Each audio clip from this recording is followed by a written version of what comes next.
What's going on, my people? It's Everette Witherspoon, and today we're going to talk about Kamala Harris and Cory Booker. Now, I've been getting a lot of calls, I've been getting a lot of messages, and people have been asking me, what do you think about Senator Kamala Harris, and what do you think about Cory Booker, and what do you think of their chances of winning the presidency and winning the Democratic primary in 2020 when it comes to the President of the United States? And I'm going to give you my opinions, I'm going to give you some answers, and we're going to really dig deep into this issue and see how they help African Americans and how they can help the country at large. Now, let me tell you something.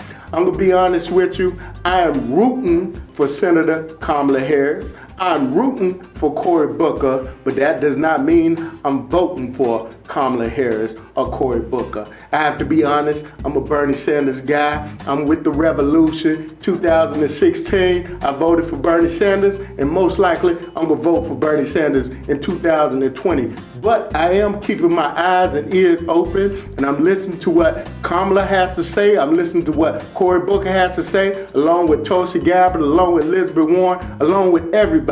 I'm listening to what everybody has to say. As an African American, I'm not a hater, and I salute anybody who's an African American elected official who has made it to the main stage, and there is no bigger stage than the Democratic primary. So I salute both Kamala Harris and Senator Cory Booker. But when you have two African Americans running for president, what we have is a new dynamic. And what I mean, this is the first time in history that we've had two African American candidates be considered serious contenders, and none of them are the most liberal candidate in the Democratic primary. Think, for instance, 1972, Shirley Chisholm, unbought and unbossed. She was the most liberal and radical person in that Democratic primary. Think Jesse Jackson, 1984, I Am Somebody. Think of his topics. It's more expensive to go to jail than it is to Yale, talking about how the system spends more money on incarceration than on education. Think 1988, Keep Hope Alive. He was the most liberal person in the Democratic primary. Think 2004, Reverend Al Sharpton, talking about inequality, talking about racism, talking about we need to get out of Iraq, it's an immoral war. He was the most liberal person in the Democratic primary. Of course, think about Barack Obama, 2008. He was the most liberal member of the United States Senate, and he was talking about hope and change, and he held Hillary Clinton accountable for her ties to Wall Street, her husband voting for NAFTA, her husband talking about locking people up in record numbers, locking African Americans up with record numbers. So this is the first time in the history of Black America that we've had two candidates who are not the most liberal, who are not the most radical. Matter of fact, if you add up all the candidates, you can actually make the argument that according to their record, not their rhetoric, but according to their record, Kamala Harris and Cory Booker are not even in the top 5 when it comes to liberal politicians in this 2020 Democratic primary. Now, when you think about Kamala Harris, she has a chance to make history, to be the first woman president and an African American. So that's double jeopardy. And when we think of double jeopardy, we're talking about a woman experiencing sexism and an African American experiencing racism. So she has to deal with sexism and racism, and she can become the first woman president. That is amazing in itself. And when you talk about Cory Booker, he also has the chance to make history. He will be the first African-American single man to win the White House and the first person to be a single person to win the presidency in over 100 years. My personal opinion, there's no way those good old boys gonna let Cory Booker turn their White House into his frat house. What are he gonna do? Put a hookah lounge in the West Wing? Is he gonna build a swimming pool out back the White House and have fish fries and cookouts?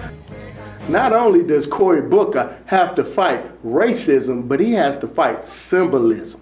This country is based off symbols. That's why you have the first family, because it represents dignity, it represents unity, it represents maturity.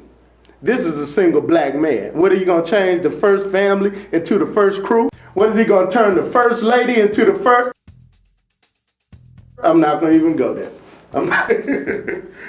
Now, people ask me all the time, what do you think about Bernie Sanders? Oh, why are you thinking about supporting Bernie Sanders over Kamala Harris and Cory Booker? They're African Americans. Why are you not supporting them instead of Bernie Sanders? And I say, African American leaders are always radical. And people say, well, Bernie Sanders is a socialist. Well, you can make the argument that Jesus Christ was a socialist. People say Bernie Sanders is a socialist.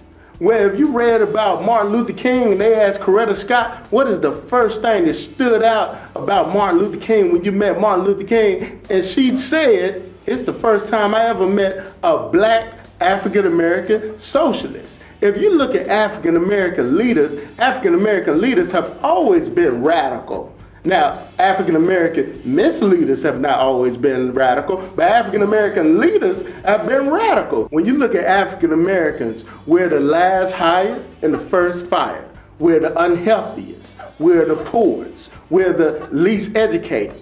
So African-American leaders have always been radical because they know the only thing that can help African Americans is radical policies and revolutions, because obviously the system is not working for African Americans. People say, I don't like Bernie Sanders because he's a socialist. Well, what do you think about FDR? People labeled him a socialist when he tried to fight for Social Security, when he fought for a minimum wage, when he fought for 40-hour work week, when he fought for overtime pay, when he fought when he fought for child labor laws. Those things were radical in itself, but if you look at it disproportionately, everybody benefited from it, but disproportionately African Americans benefited from those policies. And at the end of the day, I'm for the candidates that's gonna challenge Wall Street.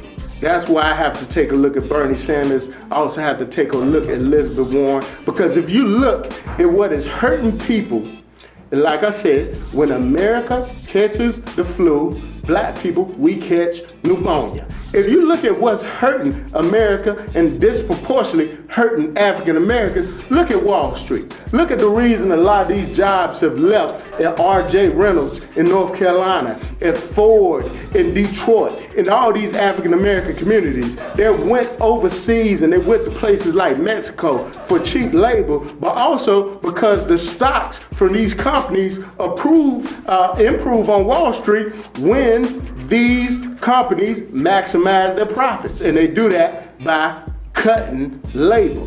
If you look at Wall Street, how they hurt the banking institutions, how they redlined African American communities, did predatory lending to African American communities, not made loans in African American communities. You have to have a candidate who's going to challenge Wall Street. If you look at pharmaceutical companies whose drug prices are at record highs, the reason they make their drug prices so high and so unaffordable is because when the drug prices are high, they maximize their profits and their stock goes up on Wall Street. If you look at even the prison industrial complex, these private prisons were making records of money locking disproportionately African American nonviolent drug offenders up, and their stock was going up on Wall Street. So if you don't have a candidate who's going to challenge Wall Street, you're going to have a candidate who's going to disproportionately hurt African Americans, and nothing is going to change for African Americans unless you have a revolutionary style candidate. Even if you look at our wars, some of the most profitable companies on Wall Street are weapon manufacturing companies, are weapons companies, tank companies, airplane companies, Boeing, security contractors. These companies are making record profits, and they profit off war. They profit off the military industrial complex. And what do we know about war? War diverts money from issues that can alleviate the pain of people suffering from social ills that are disproportionately hurting African Americans. And I'm gonna get off that because I don't want to go too deep, because at the end of the day, we have the podcast coming out and we're gonna go so deep that we're gonna give you a double orgasm. Once we get through with your mind, you're gonna need a cigarette and a glass of wine. But when you talk about Senator Kamala Harris, and when you talk about Senator Cory Booker, along with people like Kirsten Gillibrand, along with Joe Biden, they are the favorite candidates of Wall Street. And it's hard to fight Wall Street when you have the backing of Wall Street. So Wall Street is what is hurting the African American community disproportionately. But you have two candidates who are being pushed by Wall Street. And that is what African Americans have to come to grips with. And that is the conflict. Who do we support? Do we support candidates who have been pushed by Wall Street? They might have the same hue, but they might not have the same view. They might be the skin folk, but they might not be our kinfolk. Or do we go with people who want radical change? So that is an issue that us African Americans have to come to terms and come to grips with. Now, when you talk about Kamala Harris, or when you talk about Cory Booker, like I said, I'm proud of Kamala Harris. I'm proud of Cory Booker. And it's great that African Americans can be on stage and not have to be the most radical person in the room. I think we've came that far that we don't have to be the loudest person or the most radical person. A lot of people want to know, who's the next Obama? Is Kamala Harris the next Obama? Is Cory Booker the next Obama? Is Beto O'Rourke the next Obama? Let me tell you something, there is no next Obama. It's just like there is no next Jordan. Jordan is Jordan. LeBron James, Kobe Bryant will never beat Jordan. They might be great, but they'll never beat Jordan, the greatest of all time. There is no next Obama.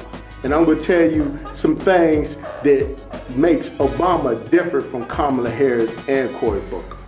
One of the number one things that make Obama different from Kamala Harris and Cory Booker is Michelle Obama.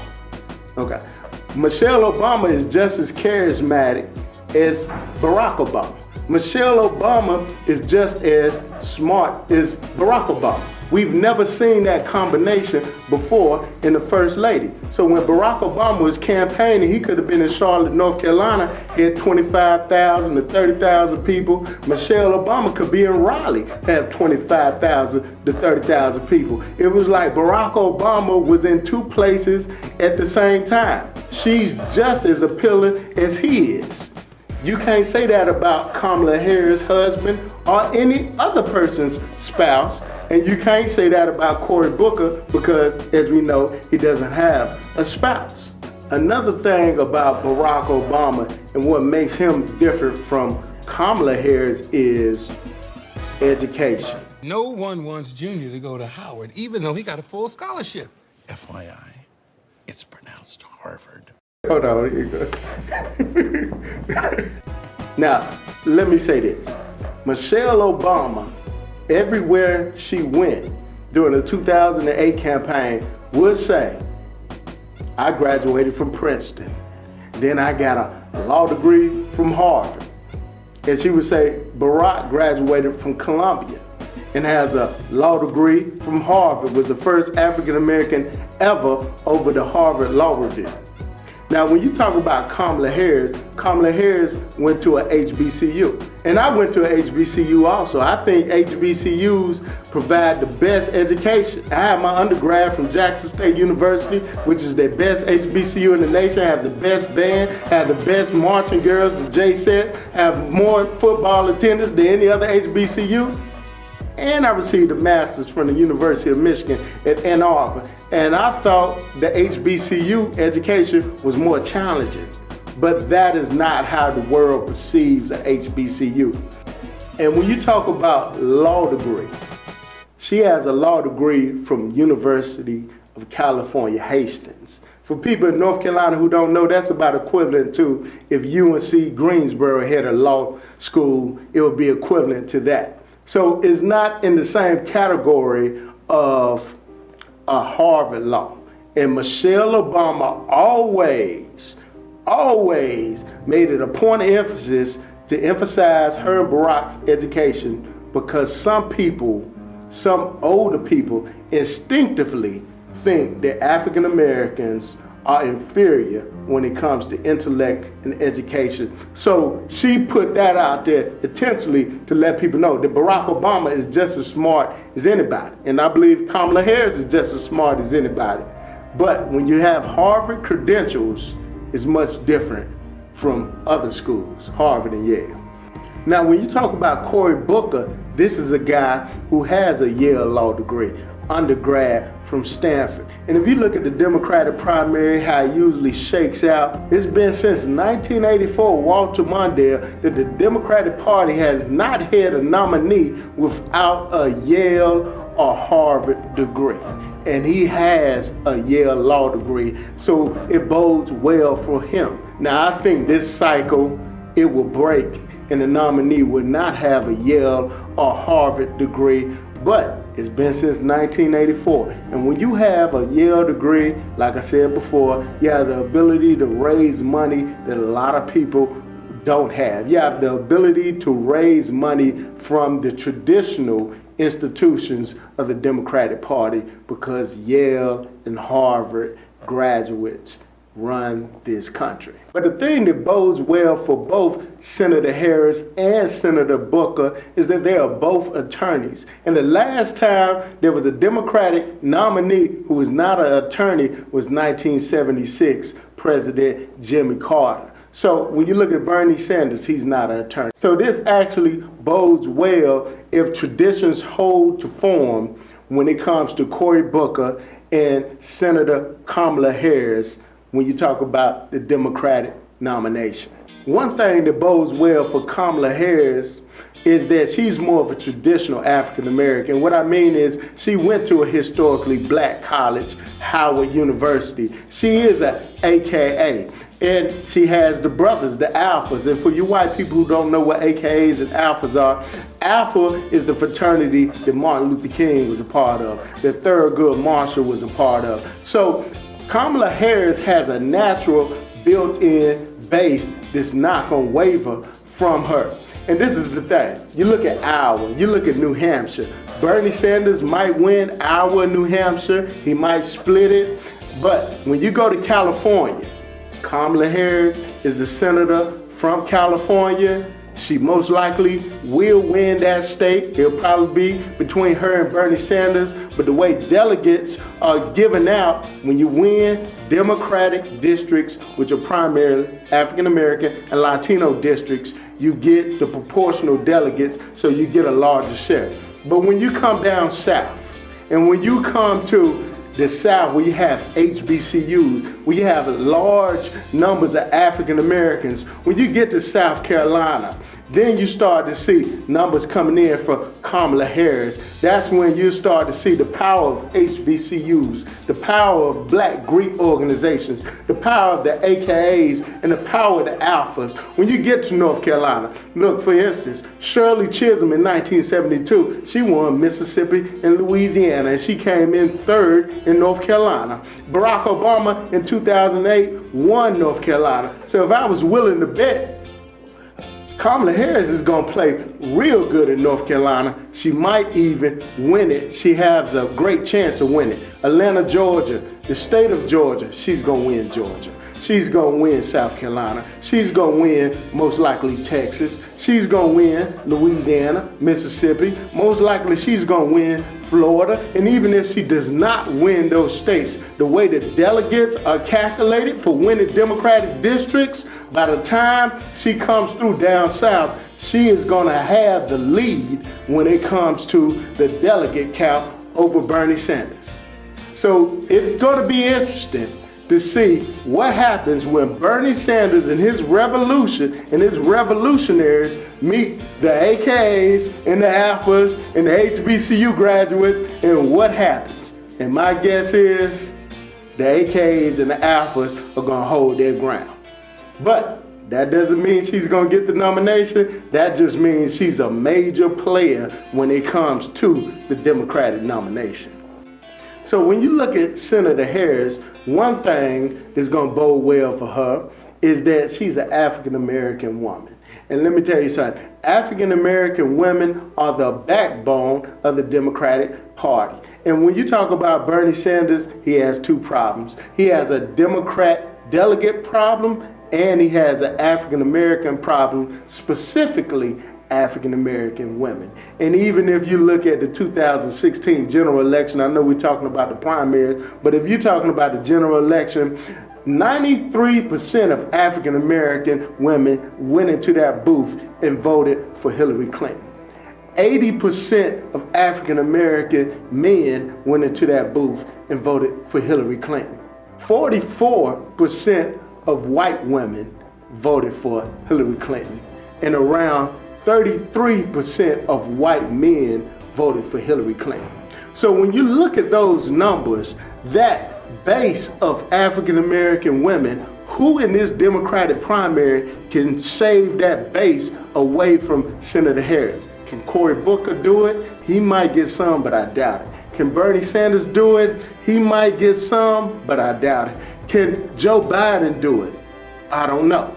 Can Beto O'Rourke do it? Elizabeth Warren do it? So when you talk about that 93% number, that might hold, and that might, when she get through with the South, give her the lead over Bernie Sanders and take her to the nomination.